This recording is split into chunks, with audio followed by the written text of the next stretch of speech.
Hi, welcome to the next assembly video for the Prusa i3. In this video we're going to connect the power supply to the RepRap. There's a couple of things I want to show you before we get started.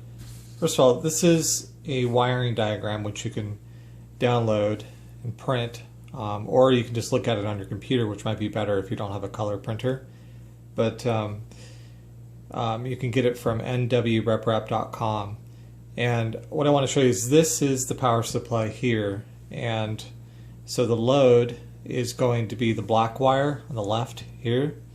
The neutral will be the white wire, which is on the right side of the plug, and then ground will be the green wire, which goes through the center here. And then it'll get connected to the ramps right here. You'll see that this is the 11 amp input and this is the 5 amp input. The positive's on the top, and then negative, and then the positive, and then negative. And it's indicated here. And so these wires are connected to the power supply on voltage negative, voltage negative, voltage positive, voltage positive. So they sort of crisscross up into the electronics. So let's start with the AC plug. Go ahead and get the power supply ready too. And one thing I want to show you is now at Northwest RepRap we test our power supplies before we ship them out, and so normally you wouldn't have to worry about this, but you just want to double check on the side of the power supply. There's a switch. These are universal power supplies, so they can be used in any country. So you need to make sure that if you're in America that this is switched to 110, and I can see in there it does say 110V on the switch, so that means it's already set to 110. But if yours isn't, you don't want to connect this to a power source until you get this set correctly, or it'll destroy the power supply. But you can just flip it back and forth like that. Okay, and it's set to 110. Okay, this little panel flips up here. And then on the top of the power supply, it's labeled L for load, N for neutral, and then there's a ground symbol here. So that means this screw on the far right is the load, the next one is the neutral, and the next one is ground. And then the rest of these screws are for the voltage output. These three here are labeled negative, so these three here are negative. And these three here are labeled positive, so these three are positive. So two of the positives will go to the positive plug on the ramps, and two of the negatives will go to the negative plugs on the ramp. And I'll show you how to wire that. But I just wanted to make sure mainly that you understood about the switch here. So let's set that aside for a moment and move to the plug. Okay. So we try to maintain consistency by always providing the same parts, but sometimes we have troubles with suppliers and we can't always get the exact type of equipment that you might see in the video, but we do our best to try and make sure that they're the same. But this is a pretty good, this is a good power cord. It's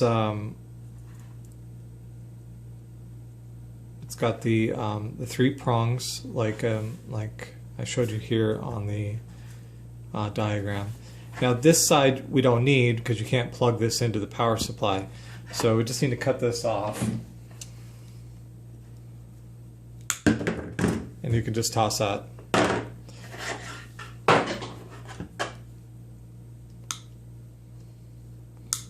I'm going to split these wires out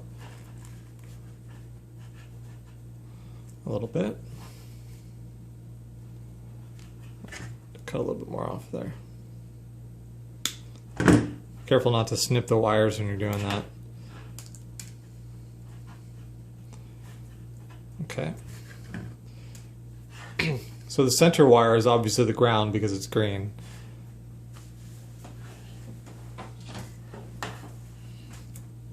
I'll set this aside for a second so that you can see this a little bit better.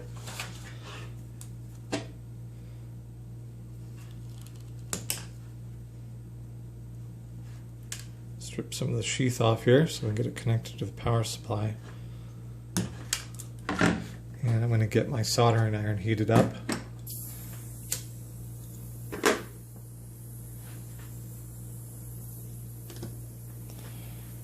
Okay, let's buff some of this extra sheath here, just so it looks a little prettier.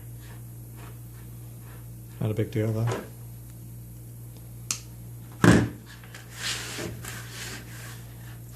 Okay, so that should work out perfectly. Now you can tell that these two wires are actually not color coded on this particular power cord. So, but if you look on the other side, you notice that these wires seem to go in line. The center is ground, and then so one of the others is going to be load or neutral. Now I printed this out to show you. This is where it would plug into the wall. So if you were to plug this in, it would go like so. So the center one would be ground, and then this one would be neutral, and this one would be the load, or hot, as it's indicated here. Okay, so on this particular cable, you can just follow that line. So this would be the hot line. So you can just follow that down the cable.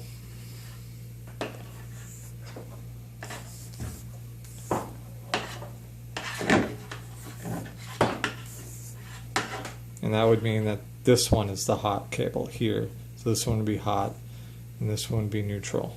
That's ground. And then just to double check, you can also use a multimeter. Set it to continuity. Touch the one that you believe is the hot lead. And then, so if it's plugged in this direction, then this side would be hot here. And just make sure that you're not touching anything. And you can see there is continuity there. So that would be correct. So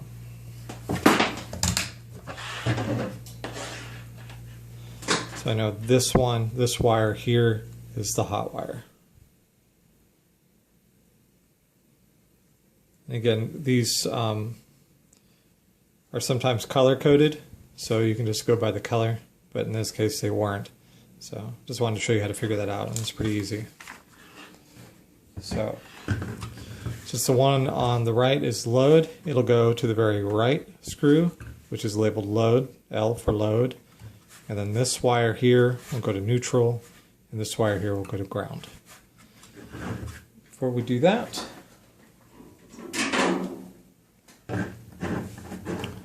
I would like to put some solder on these ends so that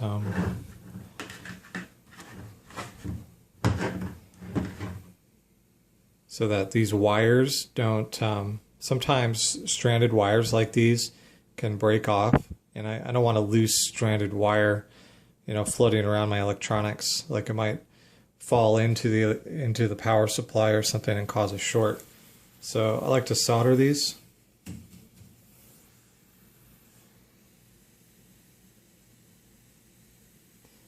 You could probably also do something like a banana plug or something like that too if you wanted to. Something that's rated for the voltage that you're using.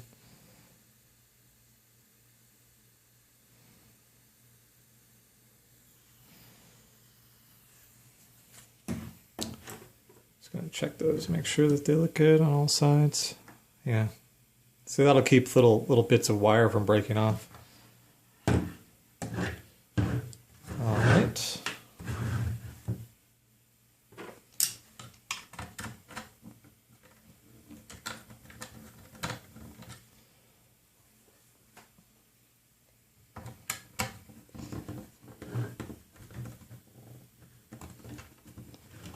Well, these are on there pretty tight. I'll need a bigger screwdriver.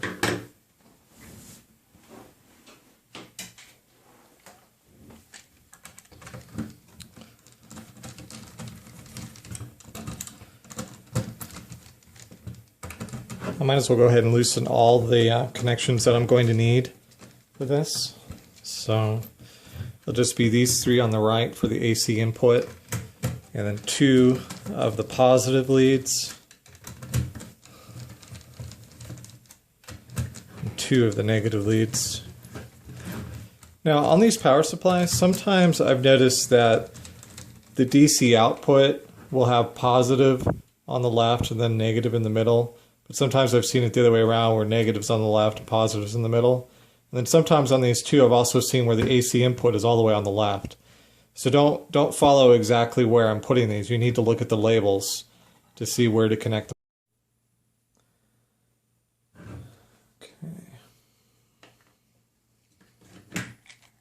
Now, I was keeping track of which one's the load.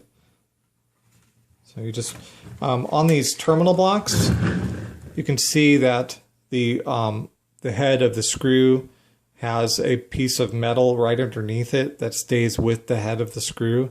So the wire goes in between that piece of metal and the bottom, and then it squeezes it together.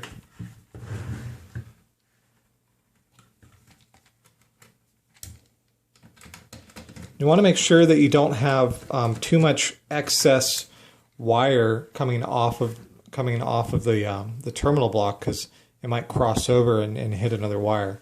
So you want to make sure that these are fairly short enough to where they don't have excess, but long enough that you get a good contact on the terminal block. And you can see these are actually lining up perfectly. The sheath is actually matching right there at the metal.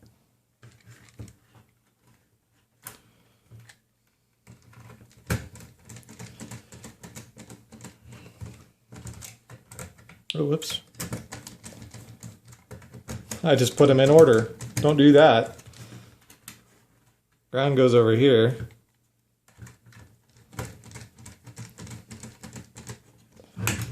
And then this goes in the center.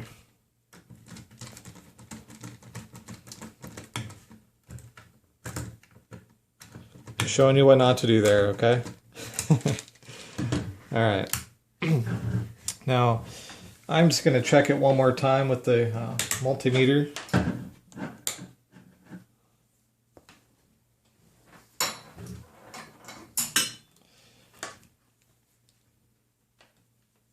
Okay, so this side should be hot. See, that's not touching anything else. Yep, and have continuity. Good. And this side should be neutral.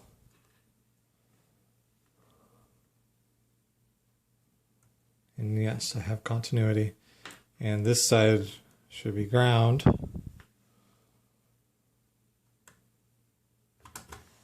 Oh, oops, you probably couldn't see that. Yep, that looks good. Okay.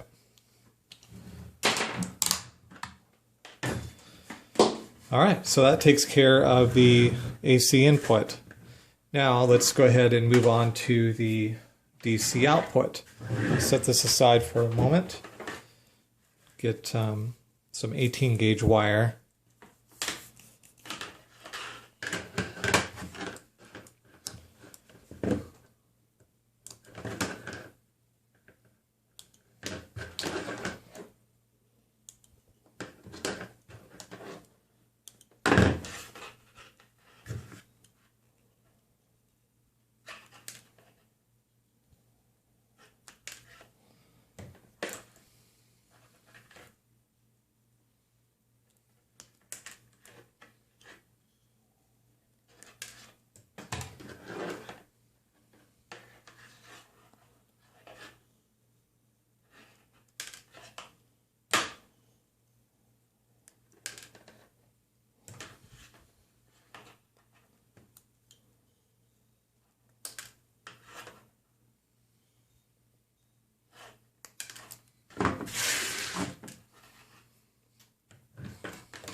I'm going to go ahead and put solder on these too.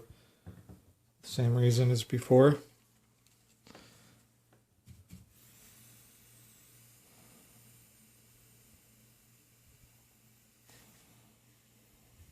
Oh, and also, by the way, remember that if you buy the partially assembled kit, there won't be any soldering that you'll have to do. All of this will be done for you.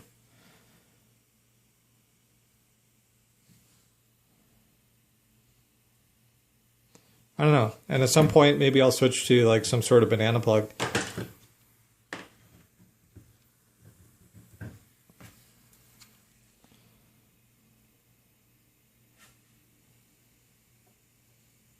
And then also, by the way, when you're soldering, you want to make sure that you wear protective gear.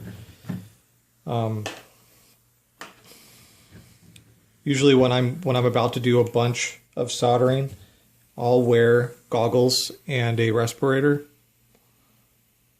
I'm keeping my head away from the flux fumes while I'm doing this, so I'm not too worried about it. I mean, I don't even smell it actually. My head's pretty far away. But I just want to let you guys know to be safe. I don't know. Some people probably have different opinions about that. I mean, I'm pretty sure that flux isn't safe. But okay. Next, let's get these wires connected to the terminal blocks, which will be connected to the power supply. I mean, to the not to the power supply, but to the ramps. And if we look at the wiring diagram, we can see that in this case, with the ramps being right here, if we were to hold the wiring diagram like so, we can see that the first connection on the inside of the board is positive, and then it goes negative, and positive, and negative. Okay?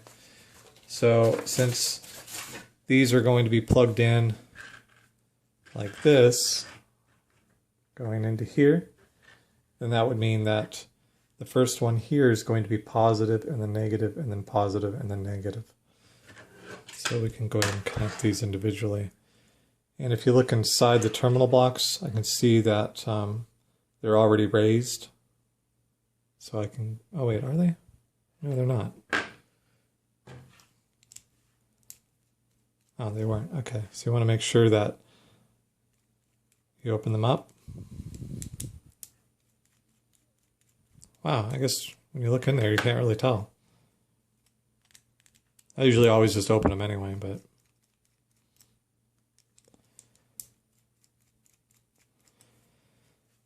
Okay, so it's going to go in like that. So positive, negative, like this. Okay, notice how I don't have any of the wire exposed outside of the terminal block. That's perfect.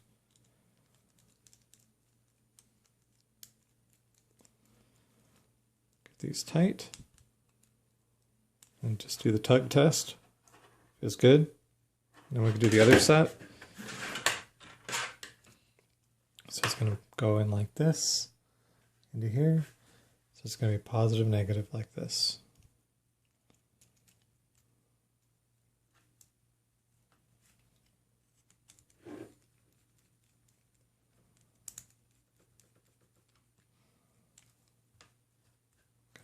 Tug test. Feels good. All right. Now we can connect the other sides to the power supply. So do positive first. It's labeled positive right here. So I'm going to do positive.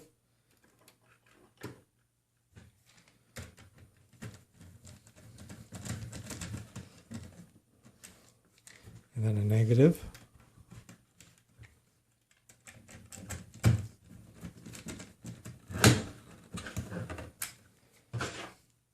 Okay. So notice how they're sort of crisscrossed in a way.